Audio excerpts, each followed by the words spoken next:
So, hello everyone. I hope you're doing well and I hope you're studying well for your exams. So your board's exam are just around the corner and I know you must be struggling with things. So, I am here to solve your queries and everything related to like how many sample papers you should solve and how to solve your sample papers strategically so that you can solve your actual board exam also in a very strategical manner and in an easy way. So yeah, I'm here with you today in this video. So yeah, let's discuss about this matter in detail so that we can tackle this together. Okay. Yeah. So without any further ado, let's get started with the video. Number one point that we are talking about is how many sample papers should we solve?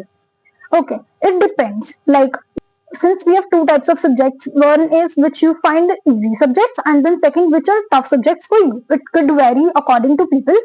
Like वो तुम्हारे according different हो सकता है. Like कुछ students को लगता है कि मैथ इजी होता है, कुछ को लगता है कि साइंस इजी होता है, कुछ को लगता है कि मैथ और साइंस डिफिकल्ट होता है, एसएसटी डिफिकल्ट होता है. सो वो स्टूडेंट के ऊपर बहुत ज्यादा डिपेंड करता है आपको कौन सा इजी लगता है, कौन सा डिफिकल्ट लगता है. सो अगर हम बात करें कौन से लाइक हार्ड टॉपिक्स के बारे में, सो हार्ड सब्जेक्ट्स जो हमारे हैं उनके लिए at least you have to solve 5 sample paper. Although you can solve from 5 to 8 sample papers if you have actually completed your syllabus, but अगर आपका syllabus नहीं complete हुआ है तो आप कम solve कर सकते हैं. लाइक complete करो पहले उनको अच्छे से, एटलीस्ट बट 3 तो solve करके ही जाना. 3 सैंपल पेपर तो एटलीस्ट करके जाना और maximum you can do as much as you want. But अगर मैं देखूं कि नॉर्मली आपको कितना करना चाहिए, सो 3 से लेके 8 तक you can do okay in the tough subjects. लेकिन जब हम बात करते हैं इजी सब्जेक्ट की, ऐसे सब्जेक्ट जो कि आपको इजी लगता है, मान लेते हैं आपको हिंदी इजी लगता है ओके, या फिर आपको एसएसटी इजी लगता है, तो आप उनके सॉल्व कर सकते हैं 2 sample paper, 3 sample paper you can do. Maximum 3 कर लो और मिनिमम अगर आपको लग रहा है कि आप बिल्कुल ही बहुत अच्छे हैं इसमें और you don't need to do anything, so 1 sample paper 2 sample paper लगा लो, कुछ नहीं होगा and it will be great for you only okay. So आप उसके लिए इतने सैंपल पेपर्स लगा सकते हैं. अगर आप मुझसे पूछे कि दीदी आपने कितना लगाया था, दैट यू स्कोर 96%. सो मैंने like I use to do this strategy के first like to do is कि अगर मैंने आज लाइक मंडे, सो हमने क्या करा, मैंने मंडे को आज सैंपल पेपर लगाया ओके. अब मंडे को सैंपल पेपर लगाने के बाद I will not do sample paper on Tuesday.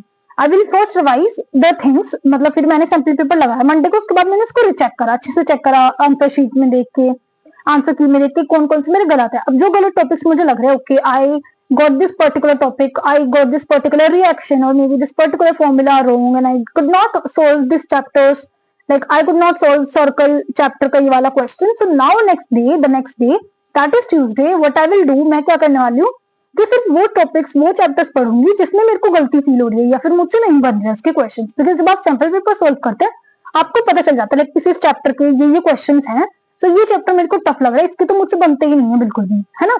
सो वो चीज आ जाती है, फिर आपको असेस कर पाते हो अपने आप को, अपने लाइक अपनी स्ट्रेंथ और वीकनेसेस को you can do that easily.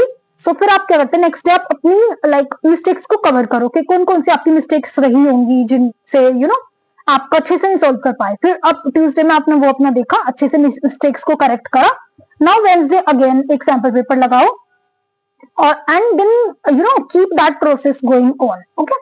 So the process must go on and आपको सैंपल पेपर लगाने हैं. अगर मैं बोलूँ हाँ 8 सैंपल पेपर मैंने लगाए होंगे, but if you not able to do that, because बहुत सारे स्टूडेंट्स जो मेरे फ्रेंड्स थे वो शायद नहीं भी लगा पाए थे इतने सारे, लेकिन they also scored like 90% plus. So I think it's not that difficult आपको, बट 1-2 सैंपल पेपर तो डेफिनेटली लगाना चाहिए. अगर हम बात करें कि हमें सैंपल पेपर क्यों लगाने चाहिए, why should we solve sample paper, because वो आपको एक फेमिलैरिटी देता है. लाइक अगर आप बोर्ड्स में पहले like first time you are going for boards, आप बोर्ड्स के हॉल में बैठे हो बोर्ड एग्जाम के, अब आप फिर जब लिखते हो तो फिर ना बहुत डर लगता है कि यार ये एग्जाम है, ये तो बहुत लेवल का एग्जाम है, या फिर फर्स्ट सेकंड थर्ड क्लास में निकलेंगे, या फिर I want to be the first one और समथिंग लाइक दैट कि आप तो ऊपर हो, मेरे को अच्छे मार्क्स लाने, मेरे को पेरेंट्स ने बोला है कि आप 90% प्लस लेके आओगे तो आपको ये मिलेगा 11th में ओके. सो ये टाइप ऑफ चीजें. सो यही है कि आपको ना लाइक फेमिलैरिटी मिलती है. नंबर 1 थिंग कि आपको डर नहीं लगता, आपको लगता है कि ये चीज तो मैं पहले कर चुका हूँ और अब आप लाइक फिर उसको डर नहीं लगता, बहुत सिंपल सा एनवायरमेंट लगता है बिल्कुल आपके लिए, लाइक पॉजिटिव से एनवायरमेंट क्रिएट कर देते हैं सैंपल पेपर्स अगर आप सोल्व करते हैं. सेकंड चीज कि आपको अपनी मिस्टेक्स पता चल जाती है, क्या क्या चैप्टर्स में आप लैग करो, आप कितने पानी में हो, लाइक इजीली इन लेमन लैंग्वेज कि आप कितने पानी में हो आपको ये पता चल जाता है. लाइक कौन सा चैप्टर आपको बहुत अच्छे से आता है जिसमें आप कभी गलती नहीं करते हो, कौन सा चैप्टर ऐसा है जिसमें आप हमेशा गलतियां कर रहे हो या फिर मिस्टेक्स हमेशा आपकी हो रही है इस पर्टिकुलर चैप्टर में. सो आपको ये पता चल जाता है. You can differentiate between what is your weak strengths or your weaknesses. But the most important thing that is balance quantity with quality. Like it's not important, focus on understanding mistakes. Like इतना नहीं है कि आप लगा रहे हो 15 sample paper लगा दिया हमने तो दीदी 10 सैंपल पेपर लगा दिए, ये नहीं. सिर्फ क्वांटिटी मैटर नहीं करती, क्वालिटी भी करती है. अगर आपने एक सैंपल पेपर लगाया है उसको अच्छे से चेक करो, बिल्कुल एनालाइज करो, उसके बिल्कुल रूट तक जाके, ओके, कि मतलब क्या आपकी गलतियां हुई थी, कौन सी मिस्टेक्स हैं, आप उनको कैसे करेक्ट करने वाले, कौन से टॉपिक्स आपको आते हैं, कौन से नहीं आते, इसको अच्छे से एनालाइज करो. सैंपल पेपर करना इतना इंपॉर्टेंट नहीं होता जितना उसको एनालाइज करना बहुत इंपॉर्टेंट होता है. अपनी गलतियां पता करोगे तभी वो फायदेमंद है आपके लिए, तभी you are getting benefits from that particular thing. Otherwise it's of no use. Okay, then the next part that we come with is how to solve sample paper strategically. कैसे हम सैंपल पेपर्स को solve करें, because sample paper आपको एक direction दे देंगे कि आप actual board exam में कैसे सॉल्व करने वाले हैं अपना पेपर. सो आपको वो डायरेक्शन जब मिल जाएगी तो फिर you will be able to solve your board exams, like board का particular exam, the main exam, you will be able to solve strategically without any wastage of time, और अपना टाइम पे कंप्लीट कर पाओगे. ये नहीं है कि आपको कोई क्वेश्चन छूट रहा है, हमें तो लेंदी लगा, हमें इंग्लिश का पेपर बहुत लेंदी लगा है तो फिर कुछ भी. तो you will be able to complete your paper on time in actual board exams. Okay, ये आपको एग्जाम की जो कंडीशंस होती है जैसे कि टाइम, उसके अकॉर्डिंग लगाना चाहिए. अगर आप स्ट्रेटेजिकली देखें तो फिर आप एग्जाम एनवायरमेंट अपने घर पे क्रिएट करो. अगर आप लगा रहे हो तो 3 घंटे बैठो, टाइमर लगाओ, सेट करो, तब लगाओ. ये नहीं कि आप अभी बैठे हो भाई बेड पे आराम से लिख रहे हैं, फिर लिखेंगे, फिर उठ के जाएंगे पानी लेने के लिए, फिर आ जाएंगे. सब कुछ अपने पास रखो, अपना किट, अपना पेन, सब कुछ, पानी की बोतल. 3 घंटे अपनी स्टडी टेबल पे बैठो जम के बिल्कुल, और सॉल्व करो उस पेपर को बिल्कुल उसी एनवायरमेंट में. बोल दो यार घर वालों को भी कि आ जाना 3 घंटे के बाद आना, I don't want to eat anything in between. Okay, मेरे को कुछ नहीं खाना, मेरे को कुछ नहीं चाहिए, आप 3 घंटे बाद आना. Close your door and start doing that sample paper उसी एनवायरमेंट में, क्योंकि फिर वो हेजिटेशन होनी चाहिए आपके पास कि लाइक आप 3 घंटे, अब आप वॉच की तरफ देख रहे हो कि ओके यार 2 घंटे बीत गए और मैंने तो सिर्फ इतने क्वेश्चन सोल्व करे अभी तक. वो अगर आप ये स्ट्रेस अभी ले लोगे ना तो you will not feel that stress during the board exams. Okay, the thing that I already told कि अपनी मिस्टेक्स को एनालाइज करो और रिवाइज करो next day. Like I used to do, जो मैं करती थी कि पहले अपने अपने चीजें लाइक सैंपल पेपर दिया, देन एनालाइज करो उसको, फिर अपने अगले दिन उसको रिविजन करो उन मिस्टेक्स का, उन टॉपिक्स का जिनमें आप गलतियां कर रहे हो, so that you can score like more than you expected. Time management आपको पता चल जाएगी. लाइक फॉर एग्जांपल इंग्लिश हम देखते हैं, हमारे पास सेक्शन ए है that is reading section, section B that is writing section, section C that is literature section. Okay, तो अब हम क्या कर रहे हैं कि टाइम मैनेजमेंट हमें पता चल जाती है. Okay, I am able to do the first that is reading section में 2 पैसेजेस है, मैं उसको 40 मिनट में कंप्लीट कर पा रहा हूँ. Okay, writing section I am doing that again in 40 minutes. Okay,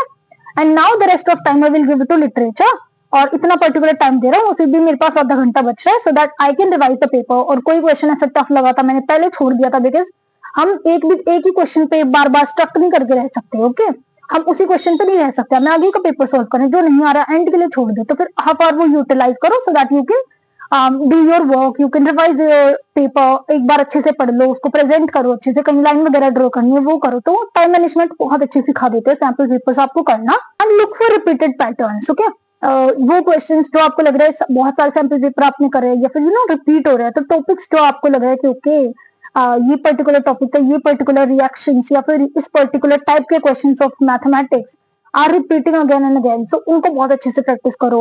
okay, and अगर बात करें हम कि कौन सा सैंपल पेपर करें हम, सो इट्स इजी, लाइक कोई सा भी ले सकते हो यार आप. Oswaal you can go for, Arihant you can go for, Educart. और अगर इनसे अलग भी आपको कोई पब्लिकेशन मिलती है सो आप वो सोल्व कर सकते हो. ऐसा कुछ नहीं होता, इतना ज्यादा डिफरेंस किसी में नहीं होता. For me, like personally, I used Arihant, the OG one, because my teacher used to say like Arihant is the OG one, and मेरे को उसकी लैंग्वेज फेमिलियर सी लगती थी, सो अच्छा लगता था. और ऐसा कुछ नहीं था, मेरे फ्रेंड्स के पास, कुछ के पास ओसवाल था, कुछ के पास एडुकार्ट, हम एक्सचेंज करते रहते थे. Okay, I can take your sample paper और मैं इसको सोल्व करके 2 दिन के बाद आपकी बुक वापस कर दूंगी. So like that kind of thing.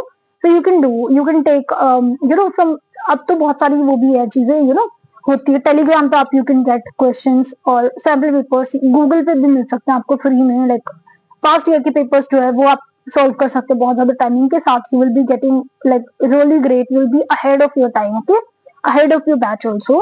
The next thing is just revise your questions, revise your notes जो आपके थे उनको keep on revising, because ये नहीं आप sample paper कर रहे हो तो सब कुछ भूल जाना है, नहीं, अपने notes revise करते रहो. And speed and accuracy, it's most important कि आपको speed आपकी अच्छी होनी चाहिए कि आप time पे syllabus complete, like you are able to complete your paper on time. और accuracy मतलब आप गलतियां ना करें, आप सही सही आंसर दें.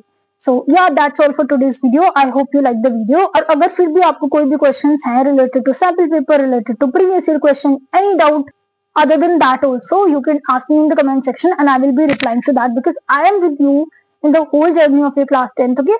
And I will be there with you till the very end of your board exams, okay? In between exams too, I will be helping you. So you can connect with me, you can subscribe to my channel and share this video with your friends so that you can help them too. And that's all for today's video.